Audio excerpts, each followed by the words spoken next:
between success and effectiveness. So let's learn a little bit about that, right?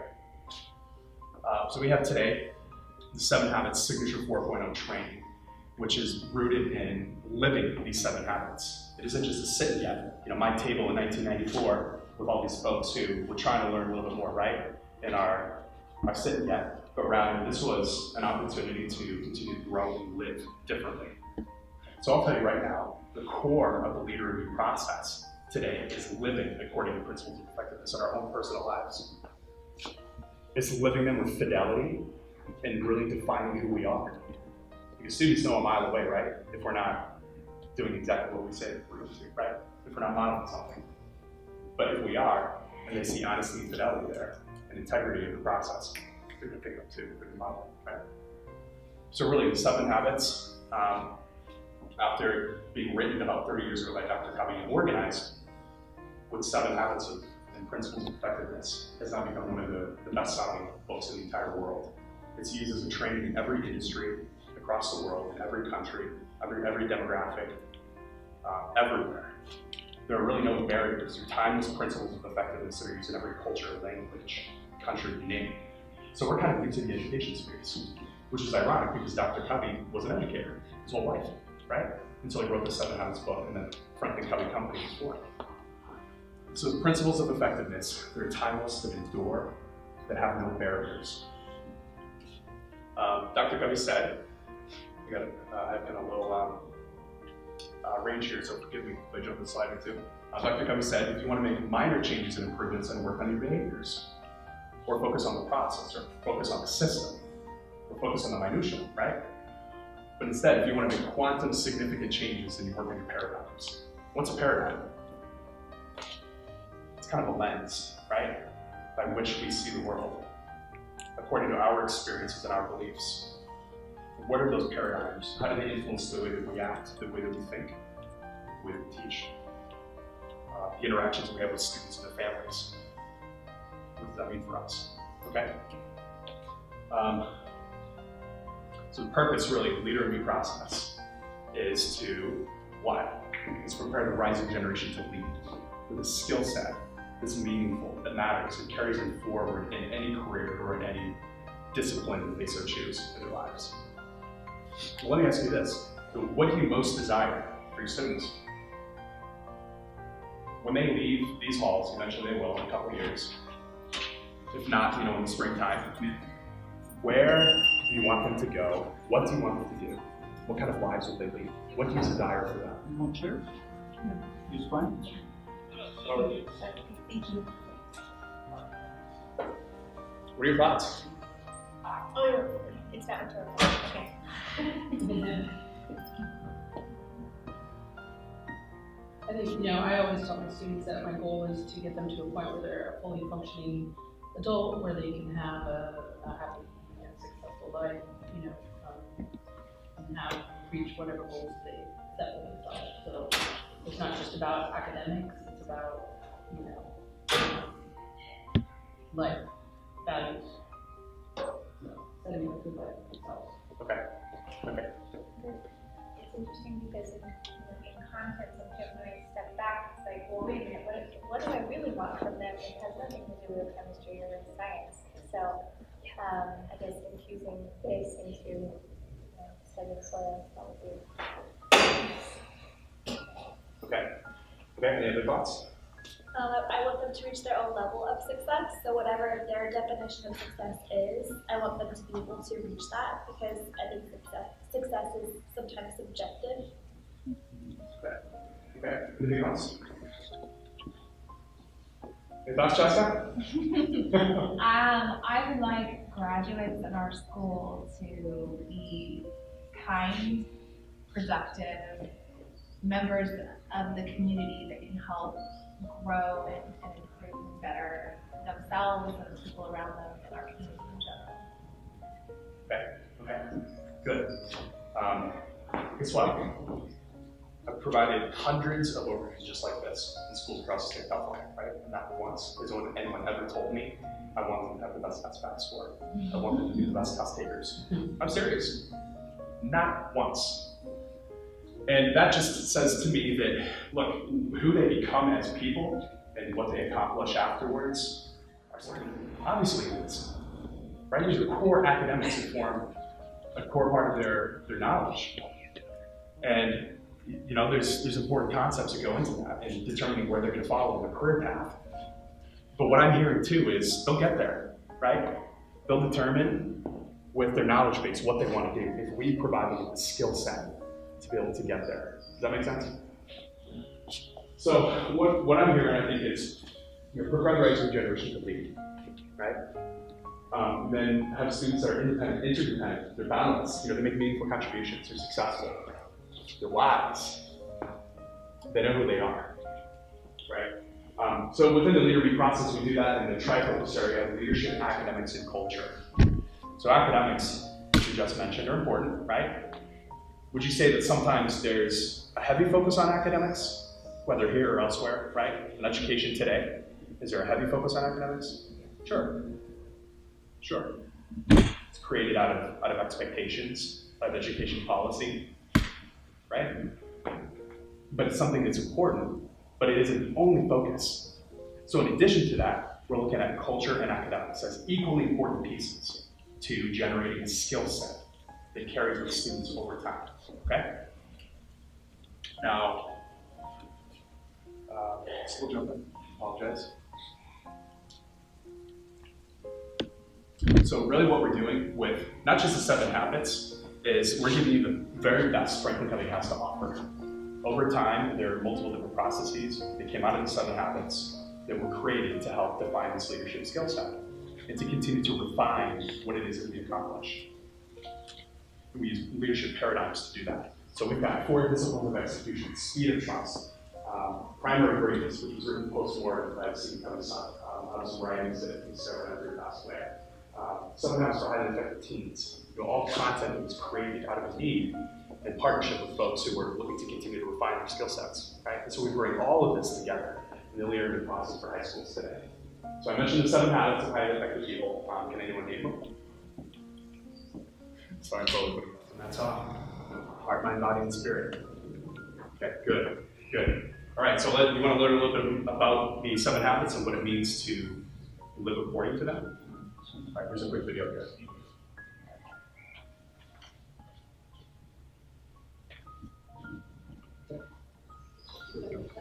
The range is good.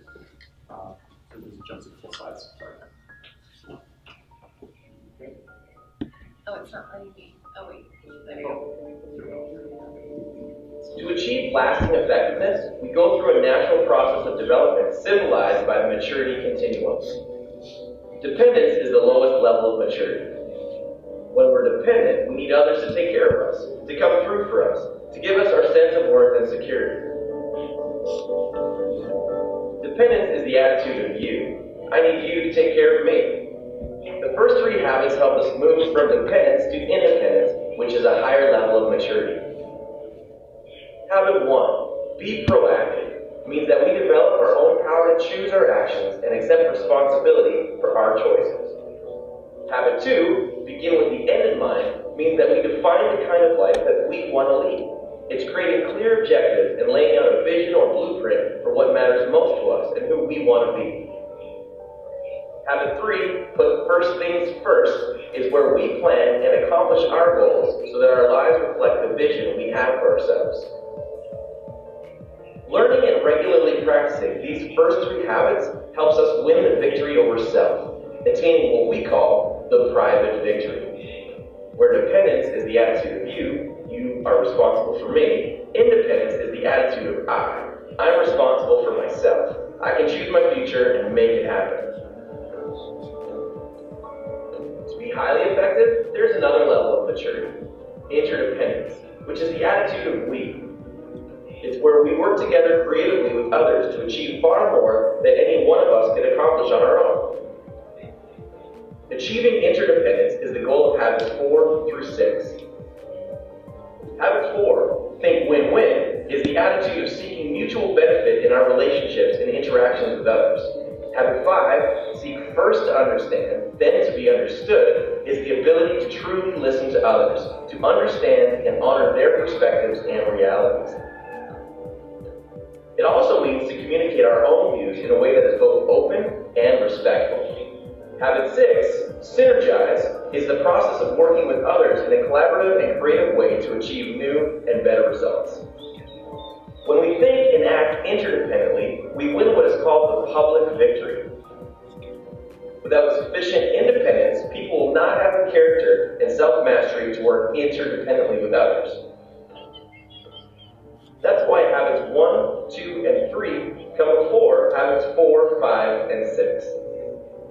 They focus on self-mastery, on developing the strength of our own character. Private victories precede public victories. Habit 7, sharpen the saw, surrounds all the other habits and is the habit of renewal. It's that habit that gives us the power to consistently carry out the other habits in our lives. It's a pattern of daily private victories that creates an upward spiral of increasing effectiveness that lifts us to new and more rewarding levels of understanding and living.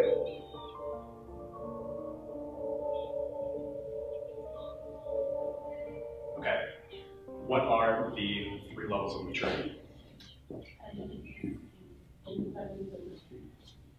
Good, good. Why is each level separate and distinct unto itself?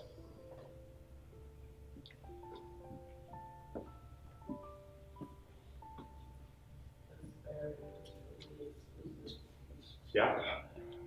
Yeah. Each one requires a different level of personal and interpersonal growth, right? It requires a skill set, but it requires a difference in thinking, of paradigm shifts in our own personal lives and in the way that we view and work with others. It's required. It isn't possible to focus on any of the other 7 habits unless we're first proactive. What habit is that? 1. Habit 1. There's no way, it's absolutely impossible to focus on the other habits. But when we're proactive, we plan big rocks. We focus on the most important. We sort big rocks instead of gravel or sand. We focus on that which will allow us to be successful in every other aspect of our lives, and even to support others in their lives as well. Okay? I love this because we learned a little bit about 5 core leadership paradigms in the Leader to Be process, which requires that level of understanding and commitment. So have you heard this one before? To improve schools, the system needs to be changed. No. Right? Yeah, all the time, right? Out there in debate, no, change starts with me. Educators control student learning. They do, yes, but educators empower students to lead their own learning as well. Okay? Focus solely on academic achievement, no, about the whole person. Okay, so these 5 core paradigms help drive, in addition to 7 habits, the process and outcomes we see. Probably can't read any of that, but this is just a framework of the process, which focuses first on the see-do-get model from the 7 habits in order to get the results that we want. We see things a little bit differently through new core paradigms and beliefs, and then accomplish them with the tools and resources. Okay, let's go over that. But, these are the 7 habits, and just kind of a further refining definition of what each of them means, what it means to live according to those principles. And I can, Jessica's with that, I can probably send this to you if you know how. Another quick video for you, okay? You want to know what it looks like inside of a Leader to Be high school? Probably be helpful, right? This runs about 4 or 5 minutes or so. Okay, on time? Okay, awesome. Let's do it. We had a lot of students wanting to hang out in the hallway and they weren't going to class. When I first came, there was a big attendance issue. We've got students that are here, they're not discipline problems necessarily, but they're not engaged.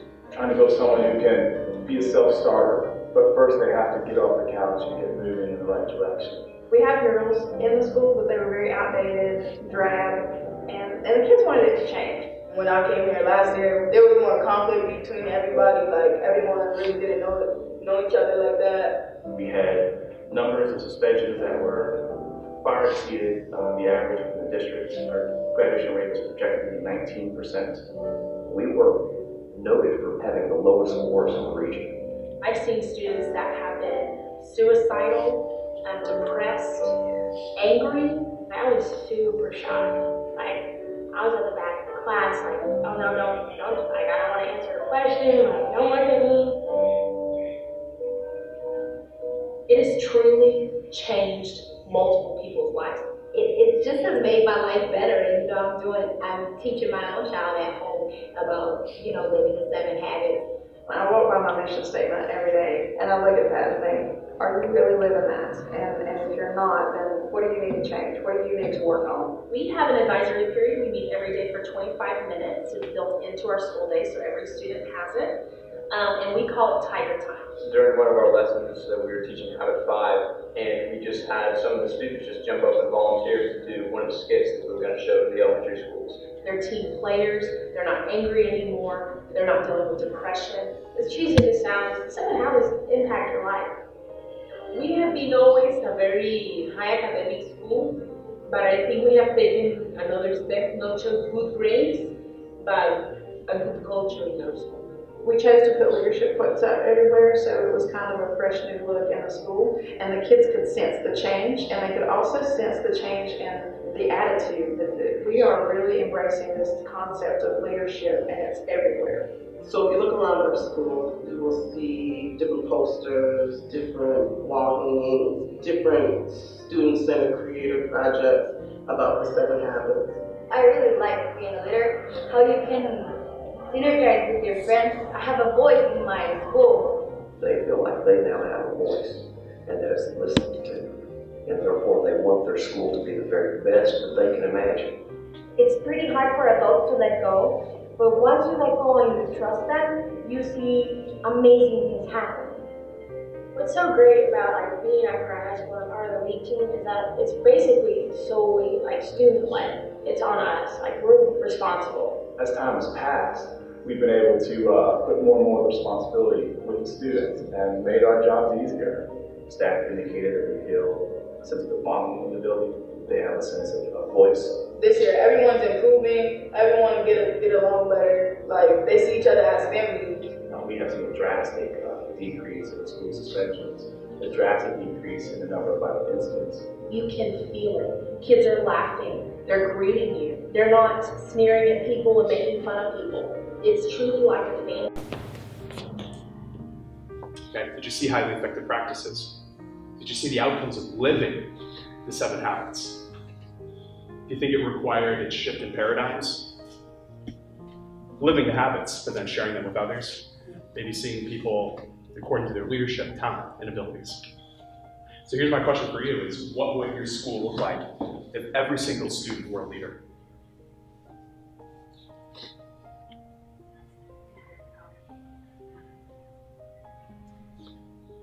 May I share a quick story? So I saw the piano over there, so I got all excited, right? I'm a pianist. I'm also a tennis player. So I was in 9th grade, okay? When I mentioned that I went to my first 7 habits training with my mom, which kind of piqued my interest in how then I could take these habits to the next level, right? Well, guess what happened? I actually made it to the tennis team. I tried out. I was shocked when I made it because there were so many guys who tried out, you know. Mr. Wortman, my tennis coach, approached me a couple weeks later after winning a spot, and he said, "Paul, I'd like you to be the JV squad leader." And to me, I was like, holy cow, you know, I was so excited to just be on the team. I didn't think that would ever be a possibility, nor was it like on my mind, you know.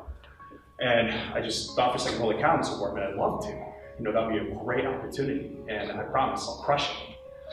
And so he didn't even have to tell me what to do, you know. I showed up to practice first.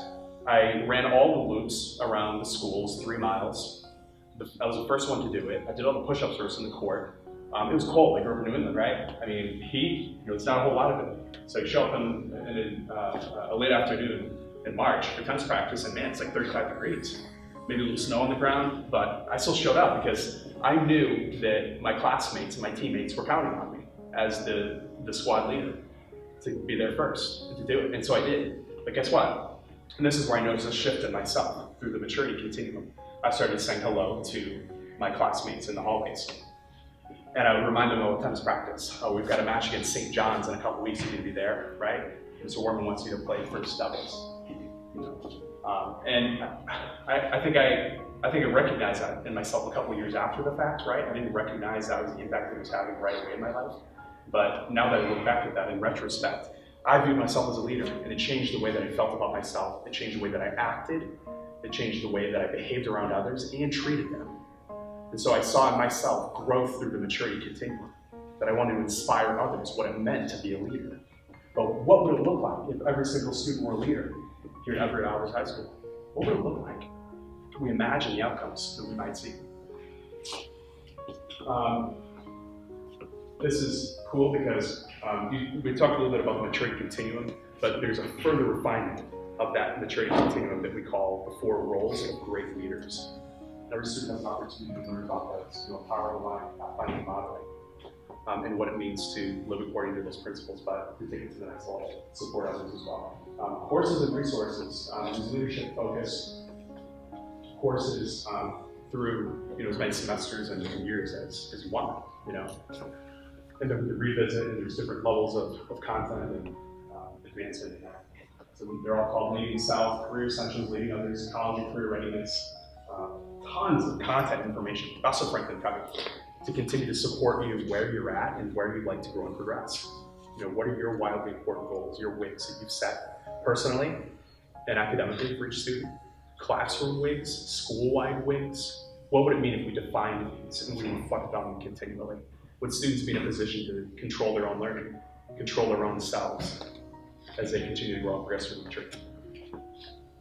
A couple more courses here. There's also modules. They're 20 minutes, 40 minutes. Now, Jessica, I left with you a book last time. We huddled, right? Yeah. On some of those lessons. I also have a couple samples up here on this table you're welcome to come take a look at with those courses. They're paced and timed. The student lead team, this is fun. So in one of the trainings we have, leading teams, you created a student, what we call a student lighthouse team, a lead team of 8 to 12 influential students. So first beginning with that group, defining what the outcomes are and the vision that we have and the outcomes that we want. And then what are the goals that we're going to set to accomplish that vision? What are the steps we're going to take on a weekly basis, on a monthly basis? Let's revisit that. Where are we at? How can we continue to grow? And the exciting part is, what would it mean for students as they continue to grow? You saw a little bit about that in the video, some of the tremendous outcomes. It's a word I think you have to be careful to use in education, right? Dramatic, tremendous, but they saw it. And it's not that the leader meet is a silver bullet answer. It's not. It's not. But the 7 habits and a framework of leadership is what empowers students and empowers staff with the skill set that we need to be able to lead to those results. Okay? Adult and student lead teams, of course, so you actually collaborate with students during these trainings to design that plan. Most schools, staff voice is very, very strong, with good intent, right? With some important objectives that we'd like to accomplish. But the student voice is typically pretty small. In Leader Me School, staff voice and student voice are equally important. It's not that one is above the other, but we're collaborating towards a common vision and goals that we have. Okay? Consistent action plan over time, laying out what those goals are. And then looking at it on a wig board, a really important goal board. What would it look like if we had a wig board in front of every single door, reiterating those goals? What would it look like if students had a leadership notebook where they're tracking their wildly important goals in a personal and academic over time, through the grades, all 4 years? Implementation process is pretty simple. It's a minimum commitment of 3 years to the process. That's when you fully install the Leader Me here. And then beyond, there's continuous improvement that we're looking to accomplish, what did we learn from the previous 3 years fully installing, and then what can we continue to grow?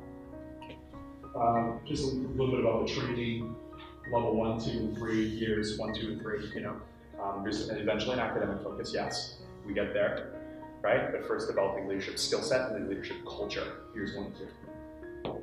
Core leadership training and 7 habits, 4 disciplines of execution, and then other Franklin Covey leadership content, including the courses, just training on those as well. We have a couple of prerequisites. So Franklin Covey gives me a lot of discretion in who we partner with. I've had the great privilege and opportunity to work with dozens of schools and partner with them to accomplish their results, and it works again and again and again. It transforms entire communities. But do you share that vision too? Is it something that you believe in enough to commit yourselves fully to it in partnership with everything else you have going on, aligning them perfectly. Now, you mentioned chemistry earlier. You know, how can you combine leadership and chemistry together? That's a good question. But I think the point is, let's not overwhelm ourselves with what do we do, what do we do? You know, let's not create leadership lessons every single day if we feel that it doesn't fit with, you know, an aspect of chemistry. But I think the focus is really like, let's just not mess it up. You know, let's not mess it up. Let's find unique opportunities to infuse leadership into what we do. But in ways that make sense, that are appropriate. I love this Steve Jobs. I guess the picture of Steve Jobs that I copied didn't come out. Sorry, folks. People think focus means saying yes to the thing you've got to focus on. But that's not really what it means at all. It means choosing between 100 other good ideas that are there. You have to be really careful. It isn't that the other objectives aren't important, but how do we align them and make the very best use of those opportunities? And then finally, that's my grandpa. He's 90, and I love him. Spent a lot of my formative years with my grandpa, World War II veteran, served on the front lines in the Cold War. And he tells me stories about the Soviets ready to cross into Czechoslovakia, and he's standing right there, you know, watching them exercise 5 miles away across the fields, and just waiting for that moment, you know, when the colonels were going to send him over. And he's seen a lot in his lifetime, as you can imagine. And I had an opportunity to visit him recently in October. We have an annual Franklin Covey conference, so I got it out there when he was in Logan, Utah. And I asked him, you know, after all these years and all these decades, what piece of wisdom or advice can you give me? And he said, don't tell me what to do. I said, okay, all right, well, all right. Don't tell me how to live. Okay, all right, I won't. I said, well, okay, well, let me rephrase that. What are you most proud of? You know, you fought the war and you sat on the front lines of another potential war. And you saw a lot of progress in society over that time. What are you most proud of? He said, that I raised good kids. And that was it. That I raised good kids. Not all of his many accomplishments. Not how brilliant he is. He's an aerospace engineer. You know, he probably could have been an astronaut if he wanted to. But that he raised good kids. And I just think that's really the question for us today. You know, what would our school look like if every student were a leader, if we had an opportunity to empower students with leadership? One leadership role in my life changed me. I read a book, right? I have my mom's book. But one leadership role was the beginning of major change for me personally, where I desired to change my life through things that I wanted to accomplish. I mentioned piano too. I'm a pianist. I love that. That's something that I really grabbed onto. I thought I was going to be a pianist for a long time, you know, but still love to play a little bit of Chopin here and there. But I was also the pianist leader, you know, for my group. So I had an opportunity after joining the JV squad to then transfer that to piano as well, and so on and on and on, right? But really, that's my question. I just want to post in front of you. And at this point, I'll wrap it up, and thank you all very, very much for your time and participation. It's been a lot of fun. So it's okay, Jessica, I'd like to take a question or two. Yeah. I have a question about the communities that the community that we're in is challenged, struggles quite a bit. There's limited resources for young people, and so they get involved in outside of school, you know, struggle with gangs and drugs and crime and all sorts of things outside of school. Not every student does. But what is your experience with being in a community like that, and what were the results? Did you see the rebirth to your community with that? Because I think it's important, you know, because we do struggle with those issues. Yeah, so I'm hearing that you want to make sure that there's a transfer no matter what the demographic or the challenge or the situation. Make sure that it works. If it's already successful students or a community that has built-in supports, it makes sense that the students can lead from that and become successful. If you're further beyond that, I think our struggle and our challenge is we're building from the foundation for some students to get them to that leading point so that they can go further. So I'm just curious.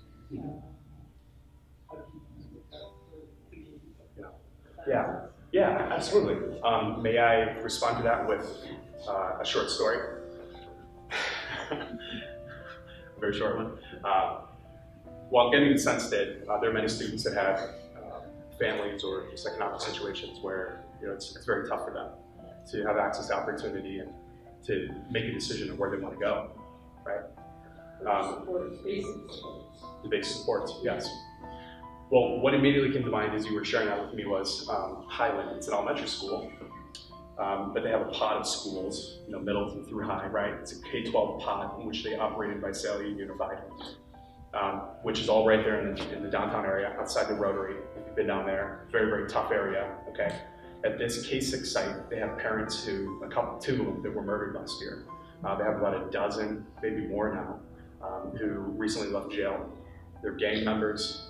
These are students that have undoubtedly extremely challenging environment and situation in their lives, But what I saw happen in that school was an immediate response by the students, staff first, right? But then by the students and then the parents to leadership skills.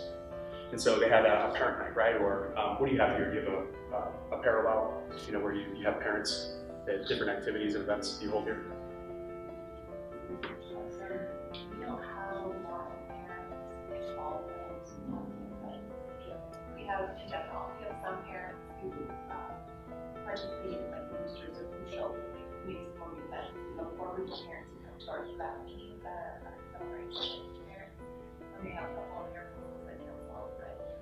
So Saturday, we've had some parents come to our Saturday Evening Academies. We've had some success in drawing parents in for different parent education stuff, but getting parents involved has been tricky. A lot of our parents work so much and they work in agriculture where it's very difficult for them to be, and some timing is challenging, and yeah, so that's been difficult for us. Okay. So the students are left unsupervised for 3 minutes, trying to share them. Yeah. Okay.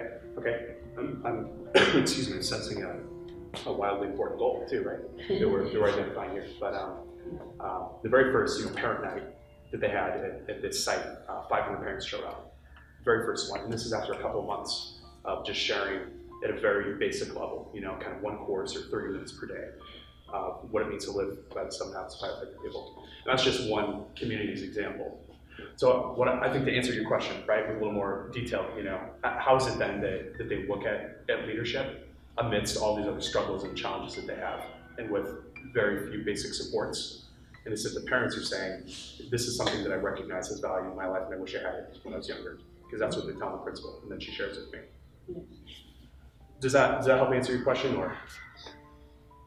I think so. I mean, I can imagine students creating, support networks throughout the school. And you have to find something to belong to that's more enticing than alternative situations. So I think all of us have a goal of supporting our students so that they can have that healthy life outside of it as well as inside the school. But we do have some community struggles that we have to overcome. Yeah, well, and then let me kind of further answer that too. Building from the inside out, I guess. Yeah, well, and that's a huge piece of it, isn't it? Yeah. Building from the inside out in collaboration with us as staff. And that's really the point of it all, is that what are the goals that we have, right? Students are helping set those. Part of Highland's situation was engaging parents, and that was wildly successful. But first they're identifying that in the school. Yeah, and they're taking that home.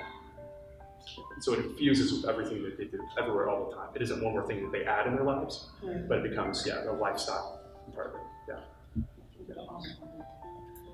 Sure.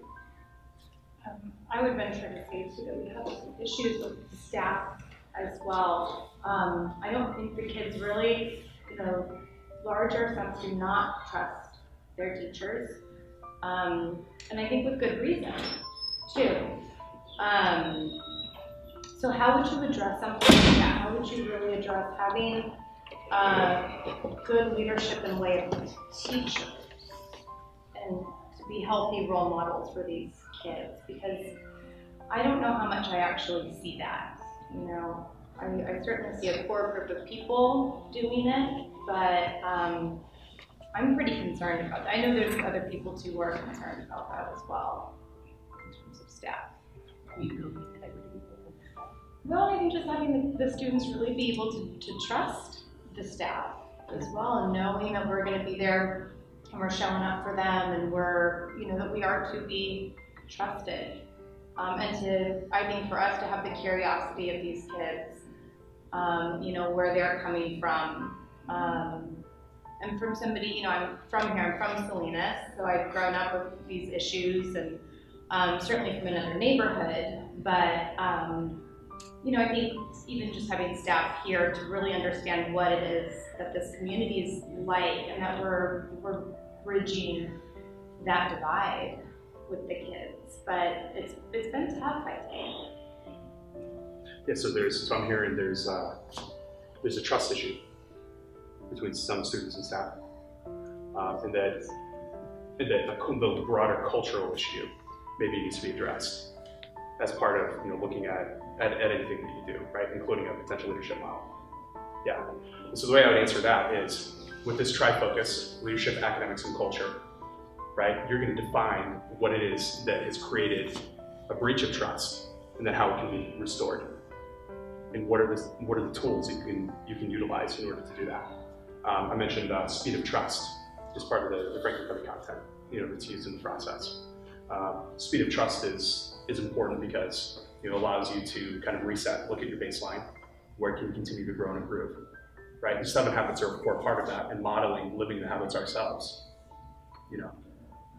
and then seeing continual growth based on where you set your baseline. So one tool that we have in the Leader Me process is called the MRA, or the Measurable Results Assessment, right? So there's like 200 questions you have in this assessment. Staff respond to it, students take it, and parents do it. So literally it's a community-wide effort, right? And you can even have your stakeholders do it. So we're identifying and learning a lot about ourselves too in the process, aren't we? Like, for example, what would it take to help me finish my homework every night? What are my thoughts and feelings on relationships that I have with my staff at school? How's my relationship with my parents? What do I need in order to be successful at the end of my high school career? And on and on and on and on and on. So you're identifying these things from the outset. So we're establishing that vision, right? But more to your question, right? We're reestablishing that trust and that confidence in one another, that this is a journey we're taking together. Does that help?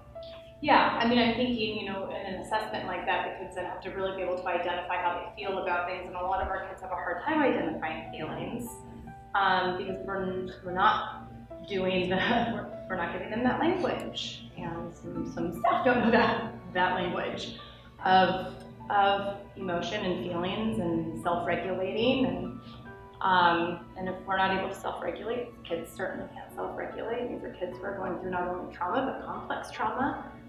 And we're so unequipped to deal with that. Even just to answer an assessment is going to be huge. Can I go off of that? Yeah. So I had to look at different social-emotional curriculums as well on my own time, and I noticed that I just want to ask if there's a correlation between this 7 Habits curriculum and the socio-emotional standards that California has, just because our kids do experience a lot of trauma. They do experience a lot of emotional issues within their interpersonal relationships as well as at home, and a lot of them don't have the coping skills to equip with those types of feelings, and so if they don't get those needs met, then they can't be successful academically.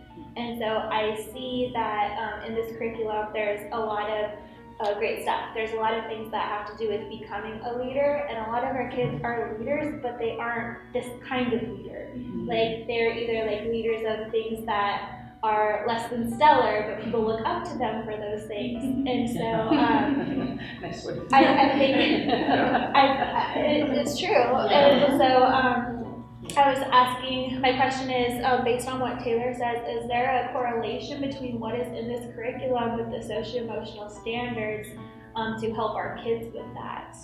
Yeah, well, that's a great question. So I mentioned too, the Leader Me is not a silver bullet answer to everything, to every challenge you've got. Do you have other processes, other systems you use to help guide that kind of conversation or that aspect of SEL? We do, and there's interventions in place, but if we're looking at a school-wide curriculum, we just want to make sure that the needs of our students and the issues that they're having, we're having, like this will help with creating solutions for those emotional problems, I guess. Yeah. So the way the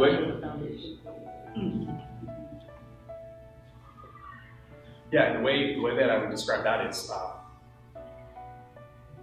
the way that many principals that we partner with describe that to me is that